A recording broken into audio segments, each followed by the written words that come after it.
사랑하는 세나 친구들 반갑습니다. 화요일 말씀을 함께 나눌 신현민 전도사입니다. 여러분, 말을 잘하고 싶다면 이것을 잘해야 한다는 말이 있습니다. 뭘까요? 바로 듣는 것입니다. 여기서 듣는 것은 단순히 소리를 듣는 것이 아니라 귀를 기울여 경청하는 것을 의미합니다. 경청은 상대방의 말뿐만 아니라 상대방의 마음에 집중하는 것이죠.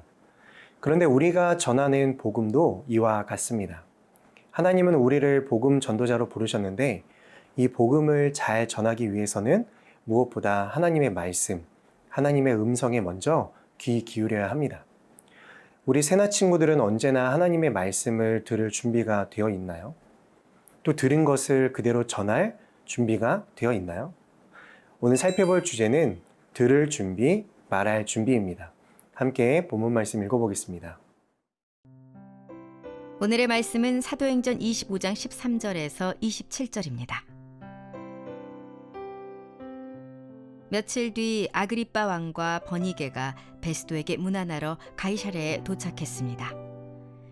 그들이 그곳에서 여러 날을 지내고 있었기 때문에 베스도는 바울의 사건에 대해 왕과 논의하게 됐습니다. 베스도가 말했습니다.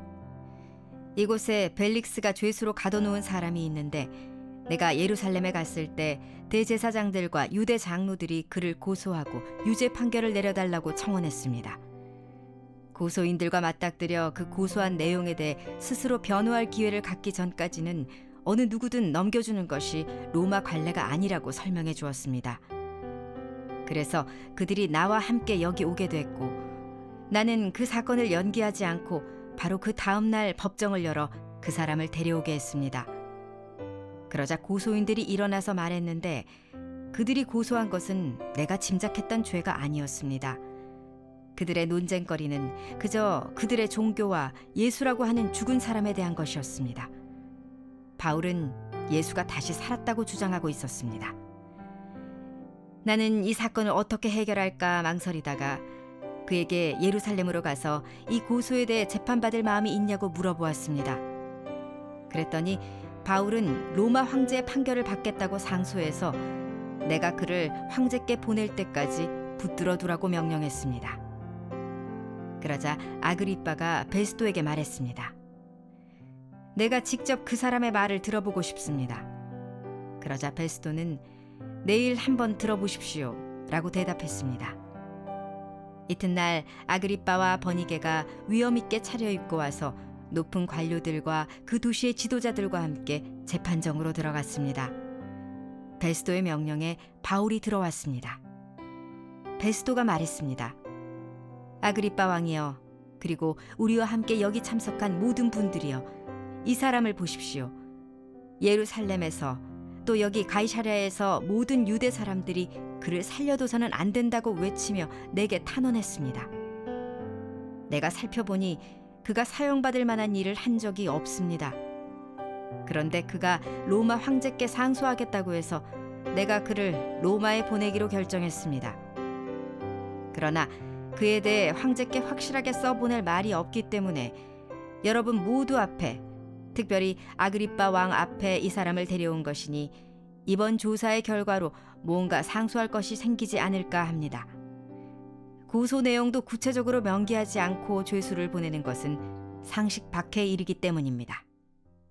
19절 말씀을 함께 읽겠습니다. 그들의 논쟁거리는 그저 그들의 종교와 예수라고 하는 죽은 사람에 대한 것이었습니다. 바울은 예수가 다시 살았다고 주장하고 있었습니다. 베스도는 당시의 상황을 정확히 판단하고 있었습니다.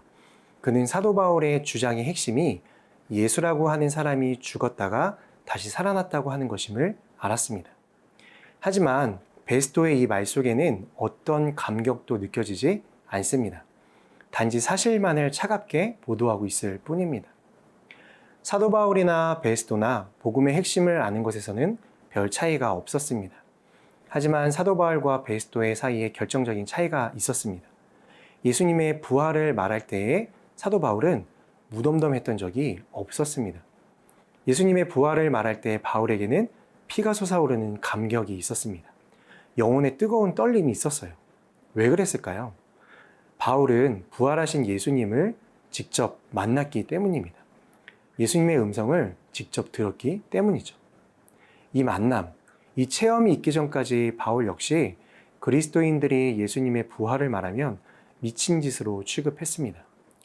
하지만 자신의 귀와 눈으로 예수님의 부활을 체험했을 때 그의 인생은 180도 달라졌습니다. 그의 삶은 전적으로 예수님을 위한 삶으로 방향이 전환되었습니다.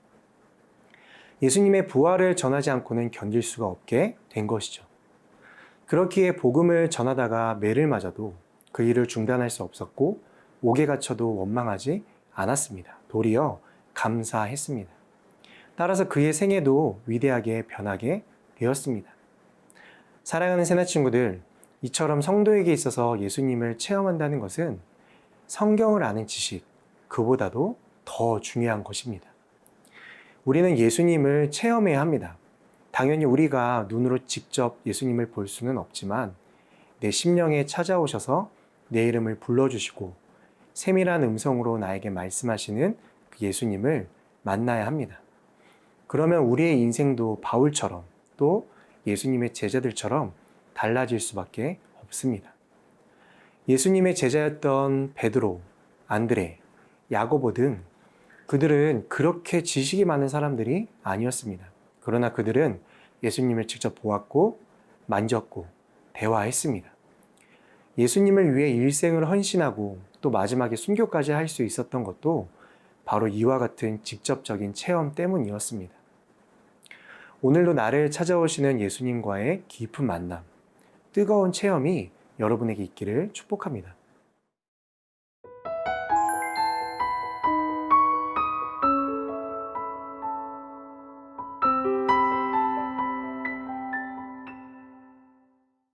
(22절) 말씀을 함께 읽겠습니다. 그러자 아그리빠가 베스도에게 말했습니다. 내가 직접 그 사람의 말을 들어보고 싶습니다. 그러자 베스도는 내일 한번 들어보십시오라고 대답했습니다. 재판이 수차례 진행되는 동안 어느 누구도 바울이 저지른 악행이 무엇인지 구체적으로 설명하지 못했고 증거도 제시하지 못했습니다. 총독 베스도는 2차례에 걸쳐 바울에게 죄가 없음을 증언했고 바울을 고소했던 사람들은 베스도가 인정할 만한 악행에 대한 혐의를 하나도 제시하지 못했습니다. 바울은 복음을 전하는 과정에서 법적으로든 윤리적으로든 흠잡힐 것이 아무것도 없었음을 볼 수가 있습니다. 이런 바울의 모습은 우리에게 큰 도전을 줍니다. 우리가 전하는 십자가와 부활의 복음이 세상 사람들에게 흠잡히지 않으려면 우리의 삶에 흠잡힐 만한 일들이 없어야 합니다. 사단이 복음의 진리를 깨닫지 못하도록 가로막는 일은 우리의 능력으로 어찌할 수 없는 하나님의 영역입니다. 그러나 복음이 우리의 흠 있는 행실 때문에 막히게 되는 것은 있어서는 안 될 부끄러운 일입니다. 그래서 베드로도 우리가 우리 안에 있는 소망의 이유를 전하기에 앞서 우리 삶을 거룩하게 준비해야 한다고 말하고 있습니다. 복음은 우리의 깨끗한 양심과 정결한 삶 가운데에 간직되어 있다가 우리의 거룩한 인격의 통로를 통해 세상 사람들에게 전해져야 하는 것입니다. 베스도는 바울에게 예루살렘으로 올라가 신문받을 것을 제안했지만 그가 황제의 판결을 받도록 상소했다고 아그리빠에게 전합니다. 바울은 하나님의 말씀을 기준으로 삼고 있었기에 담대히 자신에 대한 지혜로운 호소를 할 수 있었습니다. 예수님도 말씀하셨습니다. 무엇을 어떻게 말할까 걱정하지 말라. 그때 너희가 말할 것을 일러주실 것이다. 사랑하는 새나 여러분, 하나님의 인도하심을 받는 사람들은 말씀을 기준으로 삼기에 분명한 판단의 근거를 가지고 어려운 상황일지라도 성령의 도우심으로 자신의 의견을 담대하게 말할 수 있습니다. 하나님의 말씀을 삶의 기준으로 삼으십시오. 날마다 하나님의 말씀을 듣고 또 매 순간마다 하나님의 말씀을 담대히 전하는 우리가 되었으면 좋겠습니다. 내 모든 삶을 주관하시는 하나님, 오늘도 말씀을 통해 살아계시는 하나님을 경험하게 해주시고 세상에 담대하게 하나님의 말씀을 전할 수 있도록 인도해 주세요. 예수님의 이름으로 기도드립니다. 아멘.